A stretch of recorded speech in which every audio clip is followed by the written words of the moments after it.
আসসালামু আলাইকুম রহমতুল্লাহ। প্রিয় ওমান প্রবাসী ভাই বোনেরা, আজকে হলো জুলাই মাসের 18 তারিখ 2025 সাল, রোজ শুক্রবার। এখনকার এই ভিডিওতে আজকে ওমানের সকল এক্সচেঞ্জের রিয়ালের রেট, পাশাপাশি আজকে যারা ওমান থেকে স্বর্ণ ক্রয় করবেন কোন রেটে কত টাকা রেট পাবেন জানতে পারবেন এই ভিডিওর মাধ্যমে। তবে আগের তুলনায় বর্তমানে ওমানের রিয়ালের রেটটা বাড়তে শুরু করেছে বন্ধুরা। তো আজকে যারা ওমান থেকে 24 ক্যারেটের প্রতি গ্রাম স্বর্ণ ক্রয় করবেন 42 রিয়াল 100 পয়সা, 22 ক্যারেটের প্রতি গ্রাম 39 রিয়াল 350 পয়সা।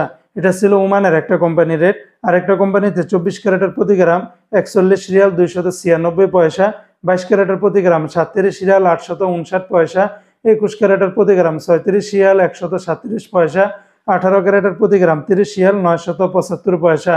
এগুলোর সাথে ব্যাট ট্যাক্স মেকিং চার্জ কোনো কিছুই যুক্ত করা হয়নি। সেগুলো যোগ করলে রেটটা আরও অনেকটা বেড়ে যাবে। তাছাড়া আরও বিভিন্ন কোম্পানি রয়েছে, এক একটাতে রেটটা ভিন্ন ভিন্ন হতে পারে। আজকে যারা ওমান থেকে 1 রিয়াল বাংলাদেশে পাঠাবেন, ওমানের সকল এক্সচেঞ্জগুলোতে 311 টাকার ভিতরে পেয়ে যাবেন। জি হ্যাঁ বন্ধুরা, যেখানে গতকালকে সকালে ছিল 310 টাকা, এখন আবার রেটটা বেড়ে 311 টাকার ভিতরে উঠে এসেছে। তবে দুই একটা এক্সচেঞ্জের রেটটা কিছুটা পরিবর্তন পেতে পারেন।